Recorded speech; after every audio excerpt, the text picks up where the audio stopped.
Hello viewers.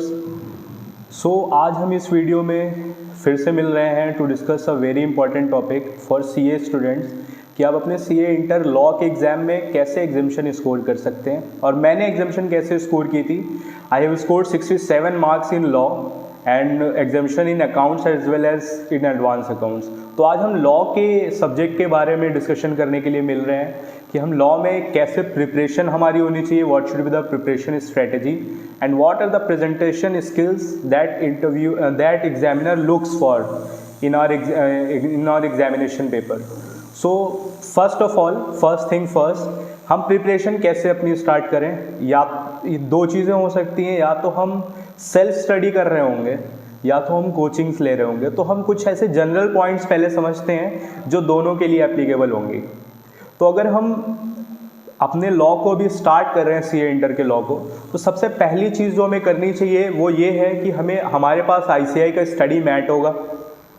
हमें सबसे पहले उसकी प्लेन रीडिंग से स्टार्ट करना है। So first thing what should we do is we should initially start with the plain reading of ICAI study material of CA inter law.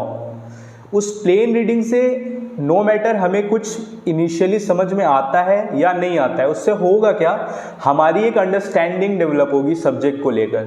जब हम plane reading करते हैं, और हमेशा प्लेन रीडिंग भी लाउड वॉइस में करें, ना कि अपने अंदर, क्योंकि लाउड वॉइस से क्या होता है, ऑडियो विजुअल इफेक्ट क्रिएट होता है। ऑडियो विजुअल इफेक्ट क्या होता है, जब हमारे कान में आवाज़ें जाती हैं तो हमारा माइंड उसी के रिगार्डिंग पिक्चर्स ड्रॉ करता है। तो जो विजुअल मेमोरी होती है वो ज़्यादा देर तक स्टोर हो पाती है मेमोरी में। तो हमें अपने सब्जेक्ट को स्टार्ट करना है, जब पढ़ना स्टार्ट करेंगे तो हम उसको लाउड वॉइस में स्टार्ट करेंगे, जिससे कि हमारा ऑडियो विजुअल इफेक्ट इंक्रीज हो हमारे माइंड का, so that retention of that subject becomes very easier. Now this second part, after plain reading the subject we have now developed an understanding of how this subject works. Now how to gain conceptual clarity, this is another thing कि हमने plane reading कर ली है, हमें समझ में आ गया कि law है क्या, सब्जेक्ट क्या है, क्या पढ़ना है हमको इसके अंदर, बट कॉन्सेप्चुअल क्लैरिटी कैसे डेवलप करें। सबसे पहले कॉन्सेप्चुअल क्लैरिटी के लिए अब हम क्या करेंगे, कोई भी हम प्रोविजन पढ़ रहे हैं उसको दो पार्ट में डिवाइड करेंगे, दो पार्ट में ब्रेक करके पढ़ेंगे। एक पार्ट को पढ़ के पहले उसकी एनालिसिस करेंगे, देन हम मूव करेंगे सेकेंड पार्ट पे, और फिर दोनों को कंबाइन करके पढ़ेंगे। और अगेन वो चीज़ें हम जो भी पढ़ रहे हैं वो लाउड वॉइस में ही पढ़ेंगे, जो कि इन्हांस करता है audio visual effect which increases our retention ability. तो हम जब भी पढ़ रहे हैं उसको लाउड वॉइस में पढ़ेंगे, ताकि हमारे माइंड में वो चीज़ें एज अ विजुअल इफेक्ट भी क्रिएट हो हमारे माइंड में।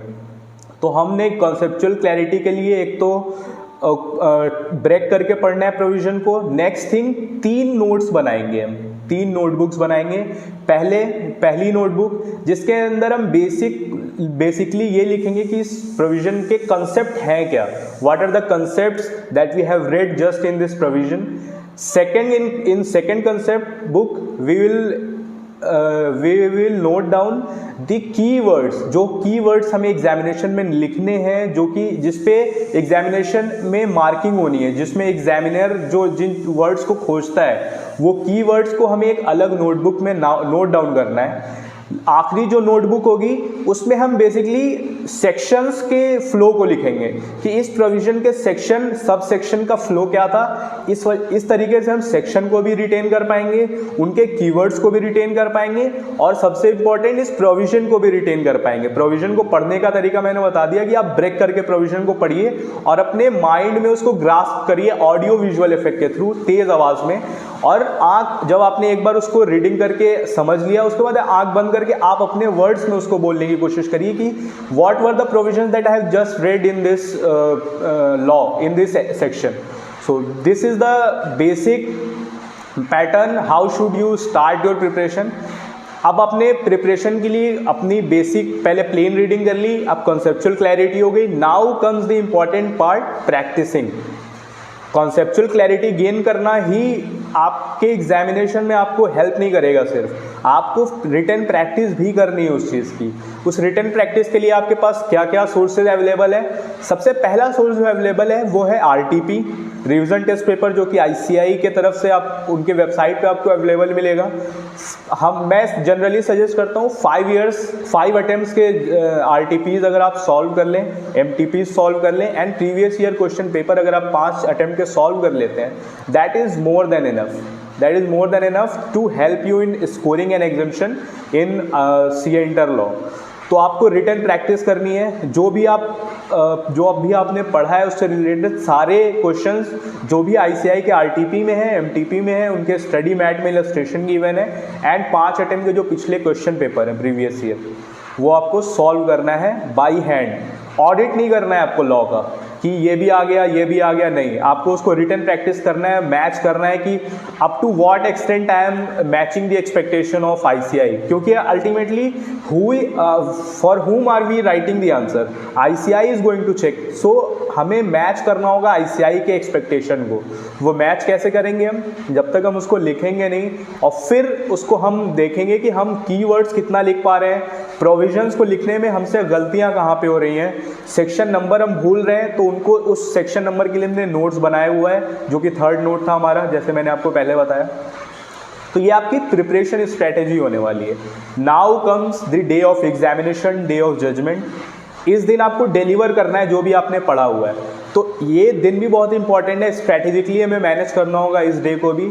तो आप कैसे अपने आंसर को प्रेजेंट करेंगे जिससे एग्जामिनर जो कि आपका पेपर चेक कर रहा है वो इम्प्रेस हो और आपको मार्क्स स्कोर करने में आसानी हो जाए। तो सबसे पहली चीज़, हम अपने टाइम को समझते हैं कि हमारा एग्जामिनेशन की ड्यूरेशन क्या होती है, 180 मिनट्स, 3 घंटे की होती है, जिसमें से मैं 20 मिनट को निकाल देता हूँ। क्यों? क्योंकि 15 मिनट तो हमें लास्ट में चाहिए जो हमने लिखा है उसको चेक करने के लिए कि हमने जो लिखा है कुछ छूटा तो नहीं, कुछ गलतियाँ तो नहीं रह गई, कुछ कमी तो नहीं है। तो 15 मिनट उसको निकाल दीजिए एंड 5 मिनट्स जो कि हम जगल करते हैं क्वेश्चंस के बीच में, फ्लिप करने में नेक्स्ट क्वेश्चन में, वो 5 मिनट उसमें चला जाता है। तो we are left with only 160 minutes, 160 minute है हमारे पास to write down the paper of 100 marks. तो हमें उसको स्ट्रैटेजिकली मैनेज करना होगा। सबसे पहला जो चीज़ है एग्जामिनेशन में, हमें सबसे पहले क्वेश्चन स्टार्ट करना चाहिए जो हमें क्वेश्चन अच्छे से आता है, जिसका कंसेप्ट हमें पूरी तरह क्लियर, हम ये कॉन्फिडेंट हैं कि अगर हम ये आंसर लिखते हैं तो एग्जामिनर इस चीज़ में मार्क्स डिडक्ट नहीं कर पाएगा। हमें थॉरो अंडरस्टैंडिंग है इस प्रोविजन की। First of all we should start with that.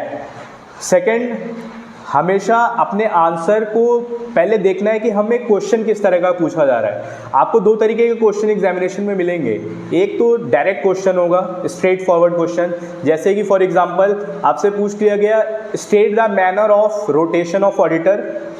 आप मैनर बताइए रोटेशन ऑफ ऑडिटर का कंपनीज एक्ट 2013 के अकॉर्डिंग। तो अब हम उस क्वेश्चन को टैकल कैसे करेंगे? सबसे पहले डायरेक्ट क्वेश्चन है तो उसके लिए हमें स्मॉल पैराग्राफ और लाइंस में पॉइंटर्स में आंसर लिखना है। बिग पैराग्राफ में आंसर नहीं लिखना है क्योंकि उसका निगेटिव इम्पैक्ट होता है। स्मॉल पैराग्राफ में लिखते हैं तो वो प्रेजेंटेबल भी लगता है, एग्जामिनर को उसको पढ़ने में आसानी भी होती है।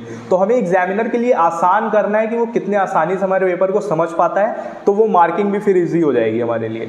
तो अब हमें अपने आंसर को कैसे लिखना है? पॉइंट्स में लिखना है और स्मॉल पैराग्राफ में लिखना है। सेकेंड, हमें सबसे पहले शुरुआत कहाँ से करनी है? प्रोविजन से शुरुआत करनी है। जिस सेक्शन से क्वेश्चन पूछा गया है, अगर आपको सेक्शन नंबर याद है, please mention the section number. जैसे कि रोटेशन ऑफ ऑडिटर का सेक्शन नंबर है सेक्शन 139 सबसेक्शन 2, जो आप मेंशन करेंगे तो आप अपने आंसर को स्टार्ट कहाँ से करोगे? एज पर दिस सेक्शन और according to section 139 subsection 2 rotation of auditors, यहाँ से आपका आंसर स्टार्ट होगा। तो इससे एक पॉजिटिव इंप्रेशन पड़ता है एग्जामिनर के ऊपर कि आपको थॉरो अंडरस्टैंडिंग है, आपको सेक्शन नंबर भी याद है और उसकी हेडिंग भी याद है, किस सेक्शन नंबर और किस हेडिंग से रिलेटेड ये क्वेश्चन ड्राफ्ट किया गया था। तो पहले आप स्टार्ट यहाँ से करोगे, देन सिंपली आप जो भी प्रोविजन है उसको लिखने के बाद अपने आंसर को कंक्लूड कर सकते हो। तो डायरेक्ट क्वेश्चन में तो ज़्यादा प्रॉब्लम नहीं होती, आप उसको आसानी से टैकल कर सकते हो। सेकेंड टाइप ऑफ क्वेश्चन जो आपको एग्जामिनेशन में फेस करना पड़ता है वो होता है केस स्टडी टाइप क्वेश्चन।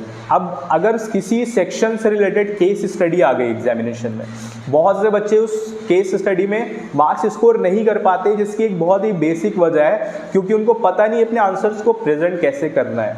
तो मैंने क्या किया जिसकी वजह से मुझे लॉ में 67 मार्क्स मिले, मैंने केस स्टडी को टैकल करने का एक प्लान बना लिया था पहले ही कि मैं अपने आंसर को, केस स्टडी के आंसर को हमेशा स्टार्ट करूँगा facts of the law provision. सबसे पहला जो हमारा पार्ट होना चाहिए वो फैक्ट्स ऑफ प्रोविजन, जिस सेक्शन से रिलेटेड क्वेश्चन पूछा जा रहा है। Suppose that disqualification of auditors का क्वेश्चन है, सेक्शन 141 सबसेक्शन 2 का क्वेश्चन है, व्हाट आर द किसी डिस्क्वालिफिकेशन से रिलेटेड क्वेश्चन पूछ लिया, तो अब आप स्टार्ट करोगे according to section 141 subsection 2 disqualification of auditors, these are the provisions which are applicable. पहले आपने प्रोविजन की एक्सप्लेनेशन दे दी, डिटेल दे दी पहले पार्ट में। Now comes the second part. अब सेकेंड पार्ट में आप फैक्ट्स ऑफ द केस दोगे, जो केस लॉ पूछा गया उसमें क्या फैक्ट्स है। जैसे कोई ऑडिटर है वो डिस्क्वालीफाई हो गया है, क्यों डिस्क्वालीफाई हुआ, उस फैक्ट्स को आप सेकेंड पार्ट में दोगे। इन द थर्ड पार्ट आप रिलेट करोगे कि जो प्रोविजन है और जो केस लॉ है उनमें क्या रिलेटिबिलिटी है, क्या फैक्ट्स हैं, सर्कमस्टांसेस क्या हैं, दोनों एक दूसरे से क्यों अलग हैं या सिमिलर है। मतलब केस लॉ जो है वो एग्जैक्टली वही है जो प्रोविजन ऑफ सेक्शन में दिया हुआ है या उससे कुछ अलग है। अगर दोनों सेम है तो फिर आप लास्ट पार्ट में आओगे कंक्लूजन के पार्ट पे। कंक्लूजन में आप अपना आंसर दोगे कि आप इस चीज़ से एग्री करते हो, जो कंटेंशन था you hold up that contention और you do not agree with the case. So आप लास्ट में कंक्लूजन दोगे। तो आपका 4 पार्ट हो गया। पहला provision of the section, next comes facts of the case law, third relatability of case law with the provisions of the section, now the last part is conclusion. तो अगर आप इस मैनर में, इस फ्लो में आंसर को लिखते हो एग्जामिनेशन में, I am 100% sure you are going to score good marks. It is going to fetch you good marks in comparison to other students and it is definitely going to give edge you over the others.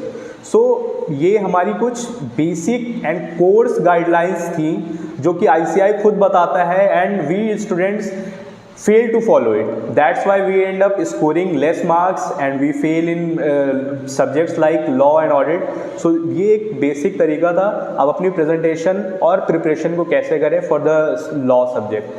So this is all for today's video and thanks for watching this video. Please like this video, please share it with your friends who are pursuing CA and please hit the bell icon, subscribe this channel for regular updates. Thanks a lot.